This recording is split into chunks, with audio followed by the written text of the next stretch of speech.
Right, let me be absolutely clear from the start. What we witnessed at 8/6 this morning wasn't just another royal announcement. This was a mother standing at the precipice of every parent's worst nightmare, forced to share the most private, most devastating news imaginable with an entire world that frankly has no business knowing.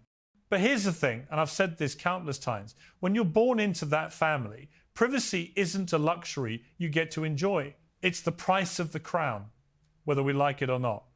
Catherine, Princess of Wales, released a statement this morning that has left millions of people around this country absolutely gutted.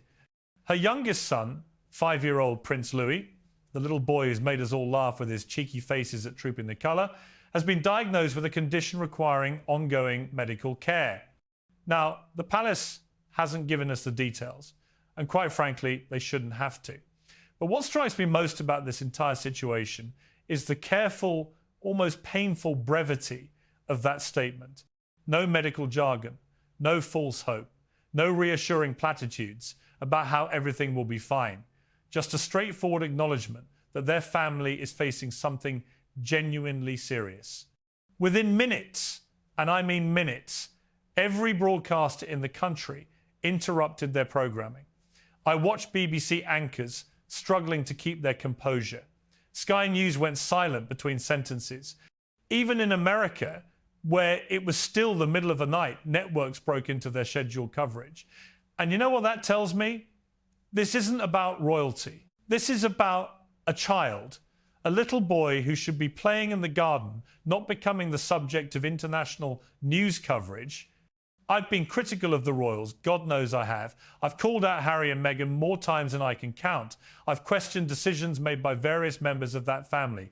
But this is different. This is about a 5-year-old child facing a medical challenge that no child should have to face, and parents who are trying desperately to protect him while the entire world watches. People started gathering outside Kensington Palace almost immediately. Some stood there in complete shock, phones still in their hands, trying to process what they'd just read. Others had tears streaming down their faces. And I heard people saying the same thing over and over again, not the children, because that's the thing, isn't it? We can argue about the monarchy, debate whether it should exist, criticize their lifestyle and their privilege, but when it comes to the children, something shifts, something fundamentally human takes over. Now, let me tell you what really happened behind the scenes, because the public statement is only half the story. According to sources close to the family, and these are reliable sources, Catherine spent weeks agonizing over whether to make any announcement at all. She drafted multiple versions, she revised them constantly. She set them aside because she couldn't bring herself to finalize something that would expose her son's private struggle to billions of people. Think about that for a moment. Imagine being a mother, knowing your child is suffering, and having to decide whether to share that suffering with the entire planet. William reportedly offered to deliver the statement himself. Of course he did. He wanted to take some of that burden off his wife's shoulders. But Catherine refused, and I respect her for that decision. She was clear about her reasoning. This was her responsibility as Louis's mother. She wouldn't allow the news to reach the public without it coming directly from her. That's not just duty. That's a mother protecting her child in the only way she knows how. The night before the announcement, Catherine retreated to a small sitting room. She sat there reading and rereading the statement, making sure every single word was exactly right. William joined her, tried to reassure her that people would understand, that the country would rally around them. But here's what gets me. Catherine's fear wasn't for herself. It wasn't about how she'd be perceived or what the headlines would say about her. Her fear was entirely for Louis, for what this exposure would mean for him. Let me take you back to September, because that's when this nightmare actually began. Catherine started noticing small changes in Louis's behaviour, nothing dramatic, nothing that would set off immediate alarm bells, just subtle things. He seemed unusually tired after playing. He'd withdraw quietly during times when he was normally bouncing off the walls with energy. And you know what Catherine did? Exactly what any sensible parent would do. She told herself it was probably nothing. Growth spurts, adjustment to the school year, normal childhood development. But mothers know. They have an instinct that the rest of us don't fully understand. Despite all the rational explanations, something bothered her. Those little moments started accumulating in her mind like pieces of a puzzle she couldn't quite solve. There was an evening during a private family dinner when Louis rested his head against William's arm and just stayed there. William thought it was sweet at first, just his son being affectionate. But then he caught Catherine's eye across the table, and in that one look, both of them acknowledged the worry they'd been trying to suppress. That night, after the children were asleep, William tried to reassure his wife. But Catherine couldn't shake the feeling that something was genuinely wrong. By early October, she'd arranged a medical consultation. Quietly, no palace logistics, no press awareness. They wanted to understand what was happening before the entire world started asking questions. The specialist was thorough but non-committal, which, if you've ever been in that position as a parent, you know how terrifying that is. He asked Catherine to monitor specific patterns. He requested additional tests. His tone was measured, professional. But Catherine left that appointment with her unease deepening into something closer to dread. Inside Kensington Palace, the staff started noticing changes even before they understood why Louis's public appearances were being reduced. Scheduled events that would have included all three children were quietly adjusted or postponed. No announcements, no explanations, just a subtle recalibration that anyone who worked closely with the household recognized as significant. And Catherine, well, those who've worked with her for years could see the strain beginning to show. She maintained her composure in public, spoke eloquently at engagements, smiled for the cameras, but underneath there was a new watchfulness, a heightened alertness. She'd pause during meetings if she heard a child cough down the corridor.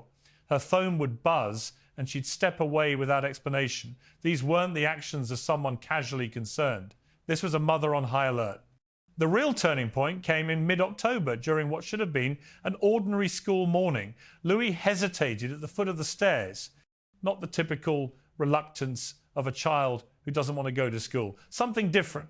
Something that made Catherine's maternal instinct scream that this was serious. She saw it in his eyes, in the tremor of his small hand. She knelt beside him, kept her voice gentle, sent him off to school. But once he was gone, she closed herself in her study and immediately contacted the specialist. The tests needed to be moved up. This couldn't wait any longer. From that moment, everything intensified. The palace thought they had everything under control. They thought they could manage this privately, protect Louis from the media circus that inevitably surrounds anything royal. And then, as always happens with secrets this big, it all started to unravel. Not because of some ruthless tabloid journalist digging through bins, not because of a disgruntled employee looking for a quick payday. No, it came from something far more mundane and far more terrifying. A simple administrative mistake in a hospital system. November 29th, just after dawn, a senior communications aide practically ran through Windsor Castle, clutching a printout like it was a lit stick of dynamite. Catherine had barely finished her morning tea when the knock came at her door, urgent, firm, the kind of knock that tells you immediately that your worst nightmare is about to become reality. William was summoned, and within minutes, both of them were sitting in Catherine's study, listening to an explanation that made everything they'd been dreading feel suddenly horrifyingly real. Here's what happened. A single line referencing Louis's ongoing medical evaluations appeared in an internal hospital report. Some junior clerk, just doing their job, processing routine paperwork, noticed a name attached to a royal designation code. Now, the report didn't contain the actual diagnosis, thank God, but there was enough phrasing to make it abundantly clear that a senior royal child was under active medical review. And here's the kicker, the name attached to that file was Prince Louis. William's first question was exactly what you'd expect. Had the information left the hospital system? The aide said they didn't believe so, but you could hear the uncertainty in his voice. That's hope talking, not fact. But there was more. A staff member in the billing department had flagged the note to her supervisor. And that supervisor, in what has to be one of the most catastrophically stupid moments of casual conversation, said out loud that if the press knew about this, they would go absolutely mad. The problem? Nobody knew how many other people heard her say it.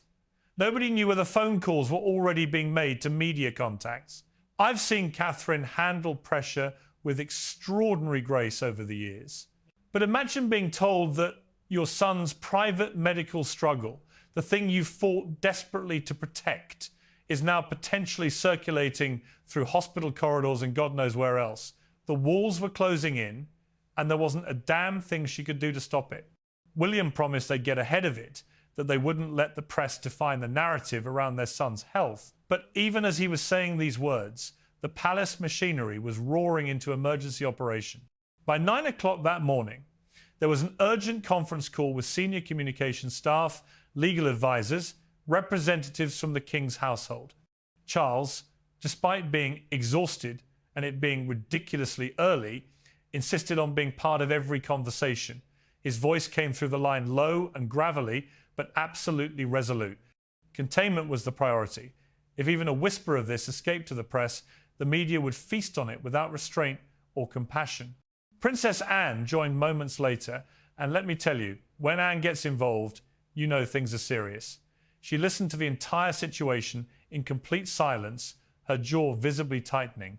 When she finally spoke, her words were characteristically blunt. This, she said, was the fundamental problem with a modern monarchy that had grown too dependent on too many systems and too many people. Privacy had become essentially a myth. And you know what? She's absolutely right.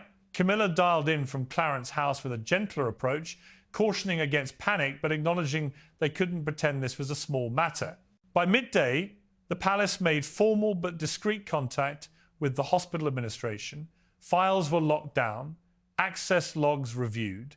Staff were asked very carefully to treat the matter with utmost confidentiality. But everyone involved knew that damage doesn't announce itself with sirens. It creeps slowly, spreading through informal conversations until suddenly it's everywhere.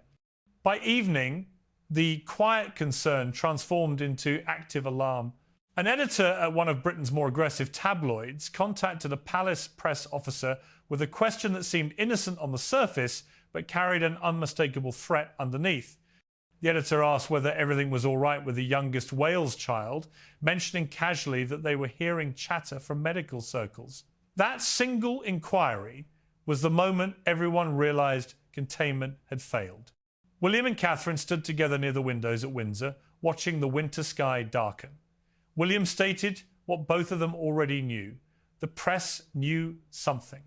Catherine asked what they were going to do, how they were supposed to navigate this impossible situation. William's answer was both practical and heartbreaking. They would tell the truth, but only the part that belonged to them as parents, not the part that belonged to Louis as an individual deserving privacy and dignity. For 2 days, the palace operated like a fortress under siege. Communications rerouted through secure channels, staff given explicit instructions to deny all health-related inquiries.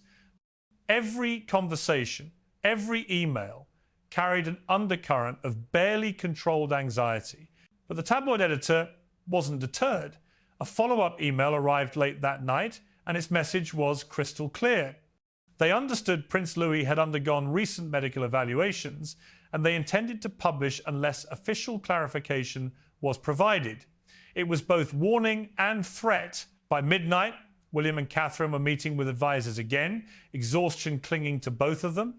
Catherine stated firmly that they couldn't allow the press to force their hand, couldn't let this spiral into a media frenzy that would consume their son's childhood. William agreed, but added the hard truth. They couldn't lie either. They couldn't issue denials that would later make them look deceptive or untrustworthy. And here's what really gets me about this entire situation. These are parents trying to protect their child in an environment where protection is virtually impossible. They're facing a press that claims to care about privacy and children's welfare, but will publish anything that sells papers. They're navigating a public that demands transparency while simultaneously claiming to respect boundaries. It's an impossible position. When the moment comes, William said quietly, we speak. Not because we want to, but because we have no choice. Catherine nodded slowly, understanding that the moment was no longer theoretical. It was here. The leak hadn't yet exploded across front pages, but it had reached the palace walls. The question wasn't whether they'd have to speak publicly about Louis's condition anymore. It was when and how, and whether they could maintain any control over a narrative already slipping through their fingers. Look, I've been in media for decades. I understand the pressure to break stories, to get information first, to satisfy public curiosity. But there has to be a line. There has to be a point where we say, this is a 5-year-old child, and his health is none of our business unless his parents choose to share it. The fact that Catherine and William are being forced into this announcement, not by choice, but by circumstance, tells you everything you need to know about the world we've created around this family. And frankly,